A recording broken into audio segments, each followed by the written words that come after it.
ఓం నమ శివాయ శ్రీమాత్రే నమ. మిత్రులకి శ్రేయోభిలాషులకి అలాగే నన్ను ఇంతగా ఆదరిస్తున్న యూట్యూబ్ ప్రేక్షకులందరికీ కూడా పేరు పేరు ధన్యవాదాలు. మిత్రులారా, మీ అందరికీ కూడా ఆ పరాదేవత ఎల్లవేళలా మీతో ఉండి మీ మనోవాంఛ నెరవేర్చాలని మనస్ఫూర్తిగా కోరుకుంటున్నాను. ఈరోజు మనం ఒక అద్భుతమైన ఉపాయం తెలుసుకుందాం.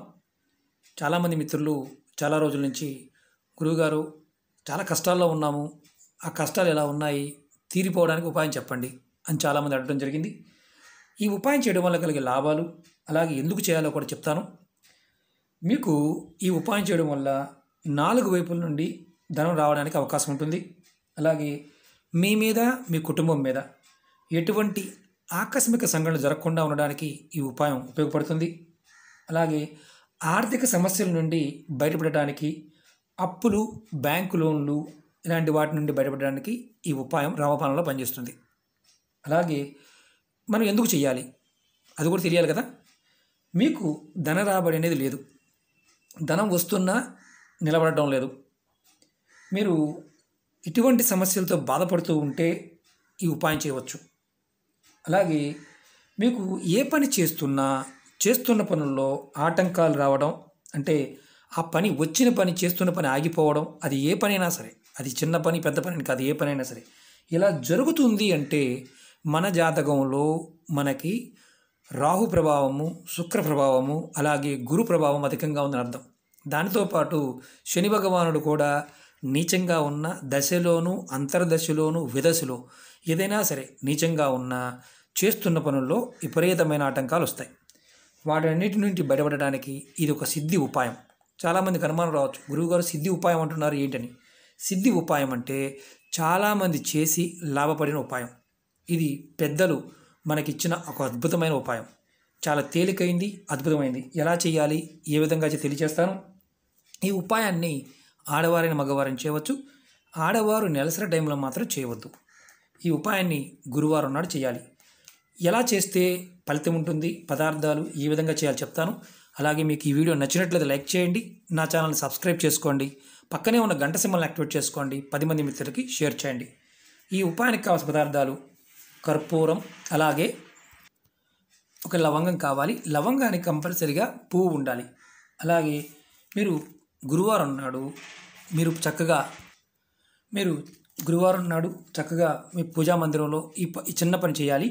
ఉదయాన్నే స్నానాది కార్యక్రమాలు ముగించుకొని మీ ఇంట్లో, మీ పూజా మందిరంలో, మీరు ఇంటి దగ్గర ఎక్కడైనా సరే, అంటే పూజా మందిరం లేదు గురువుగారు మాకు, మేము మామూలుగా పటం పెట్టుకొని చేస్తూ ఉంటాము అన్నైనా అక్కడైనా సరే, మీరు విష్ణుమూర్తి లక్ష్మీదేవి పట్టం ముందు కానీ, లేదంటే వెంకటేశ్వర స్వామి లక్ష్మీదేవి పట్టం ముందు కానీ, లక్ష్మీనారాయణ పట్టం ముందు మాత్రమే ఉపాయం చేయాలి.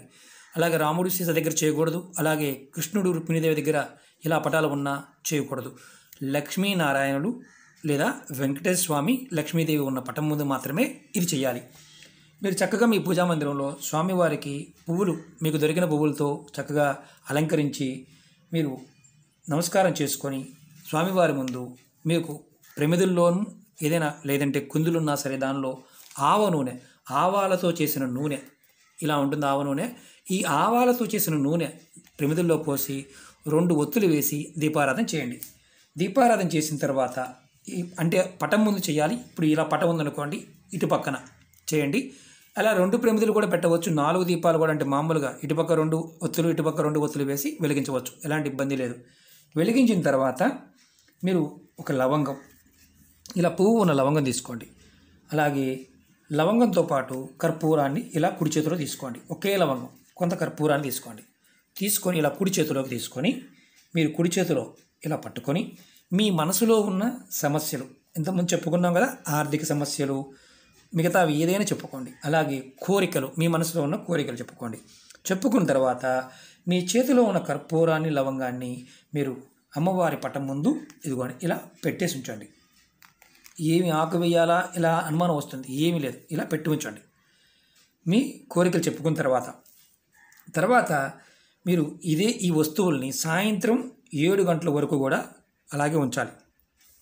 7 దాటిన తర్వాత మీరు ఏదైతే దీపారాధన చేశారో అక్కడ ప్రమిదలు పెట్టారు కదా, మళ్ళీ ఆవ నూనెతో దీపారాధన చేయండి. ప్రమిదలు కానీ కుందులు కానీ కడిగి మళ్ళీ దానిలోనే దీపారాధన చేయండి. తర్వాత దీపారాధన చేసిన తర్వాత ఈ లవంగని, ఈ కర్పూరాన్ని తీసుకోండి. తీసుకొని మీరు ఏం చేస్తారంటే ఒక మట్టి ప్రమిది కానీ, లేదంటే మీకు హారతి ఇచ్చేది కానీ, లేదంటే ఏదైనా ప్లేట్లో అయినా పర్వాలేదు. ఈ కర్పూరాన్ని, లవంగని ఇలా కర్పూరం ముందు వేయండి. తర్వాత ఇలా ఇక్కడ పెట్టండి. ఇలా పెట్టండి. పెట్టి మీ ఇంటి బయటికి తీసుకువెళ్ళండి. అమ్మవారి ముందే పెట్టి మీ ఇంటి బయటికి తీసుకువెళ్ళండి. ఒకటి గుర్తుంచుకోండి, కంపల్సరీగా లవంగానికి పువ్వు ఉండాలి. ఇంటి బయటికి తీసుకువెళ్ళి మీ డాబా పైన కానీ, బాల్కనీలో కానీ, మీకు ఎక్కడైనా సరే బయట ఈ ఉత్తరం వైపు, మీ ఇంటికి ఉత్తరం వైపు పెట్టి మీరు ఈ లవంగని చక్కగా వెలిగించండి. బయట, ఇంటి బయట, ఇంటి పైన కానీ, మీ బాల్కనీలో కానీ ఎక్కడైనా ఇలా వెలిగించండి. వెలిగించి మీరు మనం ఏదైతే మనసులో అనుకున్నామో కోరికలు, అలాగే సేమ్ మళ్ళీ కోరికలు చెప్పుకోండి. ఏదైతే ఇది వెలుగుతున్నంతసేపు మీ మనసులో మీరు ఒకటి గుర్తుంచుకోవాలి. వెలుగుతున్నంతసేపు ఓం నమో భగవతే వాసుదేవాయ అనే మంత్రాన్ని జపిస్తూ ఉండాలి. ఇది వెలుగుతున్నంతసేపు బయట. ఆ తర్వాత ఈ వెలుగుతున్న కర్పూరము అలాగే ఇవన్నీ వెలిగింది, పూర్తయిపోయింది. ఈ మంత్ర జపాన్ని మీరు ఆపేయండి. ఆపేసిన తర్వాత మీ పూజా గదిలోకి వెళ్ళి మళ్ళీ విష్ణుమూర్తికి, అమ్మవారికి నమస్కారం చేసుకొని మీరు చక్కగా మీ మనసులో ఉన్న కోరిక మళ్ళీ ఒకసారి చెప్పుకోండి. వెలిగించే ముందు కోరిక చెప్పుకోవాలి. వెలిగించిన తర్వాత ఓం నమో భగవతే వాసుదేవాయ మంత్రాన్ని అనుకోవాలి. ఆ తర్వాత ఈ పూర్తయిన తర్వాత మీరు మళ్ళీ మీ పూజా మందిరంలోకి వచ్చి మళ్ళీ స్వామివారి ముందు మీ కోరిక చెప్పుకొని నమస్కారం చేసుకోవాలి. ఇలా మీరు ఈ ఉపాయాన్ని 5 గురువారాలు చేయాలి. మధ్యలో నెలసరి వచ్చినప్పుడు ఆపేయండి. అలాగే మరి కుటుంబంలో ఎవరన్నా మరణించి ఉండి, అంటే కుటుంబ సభ్యులు ఎవరన్నా మరణించి ఉండి పెద్ద కర్మ కాకుండా ఉన్నవారు పొరపాటుని చేయమాకండి. మైలు లేకుండా చూసి చేసుకోండి. ఒకవేళ మధ్యలో గురువారం నాడు ఎవరికైనా ఆటంకం వస్తే ఆ తర్వాత గురువారం చేసుకోండి. ఇది పరిపూర్ణమైన నమ్మకం, విశ్వాసంతో చేస్తే ఖచ్చితంగా మీకు అద్భుతమైన ఫలితాలు వస్తాయి. మీకు ధనం 4 వైపుల నుంచి రావడానికి అవకాశం ఉంటుంది. మీరు మీ కుటుంబంలో ఎటువంటి ఆకస్మిక సంఘటనలు జరగకుండా ఉంటాయి. అలాగే ఆర్థిక సమస్యల నుండి కూడా బయటపడతారు.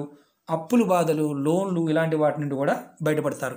ఒకవేళ గురువుగారు మాకు ఇంటి బయట మాకు అవకాశం లేదు అంటే, ఇది కాల్చే అవకాశం లేదు గురువుగారు, మాకు ఉత్తరం వైపు ఖాళీ లేదు, ఉత్తరం వైపు చేయడానికి ఇంటి పైన చేయవచ్చని చెప్పాను, డాబా పైన చేయవచ్చని చెప్పాను, బాల్కనీలు చేయవచ్చని చెప్పాను. మీ ఇంటిలో ఎక్కడైనా సరే ఉత్తరం వైపు చేయాలి. ఇంటి లోపల కాదు, బయట. అది కూడా ఇంటి బయట ప్రదేశంలో కూడా చేసుకోవచ్చు. ఇంటి లోపల కాదు, ఇంటి బయట బాల్కనీలో కానీ ఎక్కడైనా సరే చేసుకోవచ్చు. అది కూడా ఆ బాల్కనీ నిలబడితే ఉత్తరం వైపు పెట్టి చేసుకోవాలి.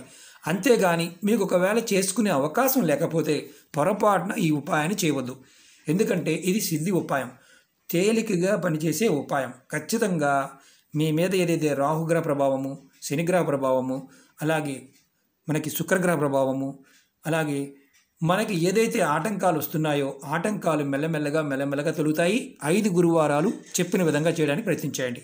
ఓకే మిత్రులారా, మీకు ఈ వీడియో నచ్చినట్టు లైక్ చేయండి, నా ఛానల్ సబ్స్క్రైబ్ చేసుకోండి, పక్కనే ఉన్న గంట సింబల్ని యాక్టివేట్ చేసుకోండి, 10 మంది మిత్రులు షేర్ చేయండి.